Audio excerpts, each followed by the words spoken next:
24 કલાક પર મોટી ખબર સ્થાનિક સ્વરાજ્યની ચૂંટણીને ઝી 24 કલાક પર મહત્વપૂર્ણ સમાચાર। સ્થાનિક સ્વરાજ્યની ચૂંટણી પહેલા બેઠકોની ફાળવણી કરી દેવાઈ છે। એક મોટી ખબર નવા સીમાંકન સાથે બેઠકોની ફાળવણી કરાઈ છે। આપને જણાવી દઈએ કે જૂનાગઢ મહાનગરપાલિકાની બેઠકોની આ ફાળવણી કરાઈ છે। રાજ્યની 79 નગરપાલિકાની બેઠકો માટે આ ફાળવણી કરાઈ છે, જેમાં 27% અનામત લાગુ થતા જ બેઠકોની ફાળવણી બદલાઈ ગઈ છે।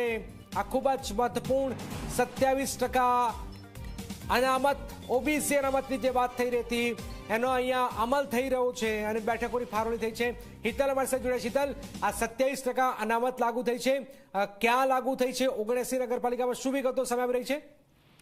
જી જનક, ચોક્કસ એવું કહી શકાય કે ઓબીસીમાં 27% અનામત આપવા અંગેનો જે નિર્ણય લેવાયો હતો અને એને કારણે ક્યાંક ને ક્યાંક સ્થાનિક સ્વરાજ્યની ચૂંટણીઓમાં જે વિલંબ થઈ રહ્યો છે એનો હવે જે છેલ્લો વિલંબ હતો એ વિલંબ પણ પૂરો થયો છે। એટલે એવું કહી શકાય કે જૂનાગઢ મહાનગરપાલિકા અને જે 79 જેટલી નગરપાલિકાઓ છે એમાં રોટેશન પદ્ધતિ જે છે અનામતની એ અંતર્ગત બેઠકોની ફાળવણી કરી દેવામાં આવી છે।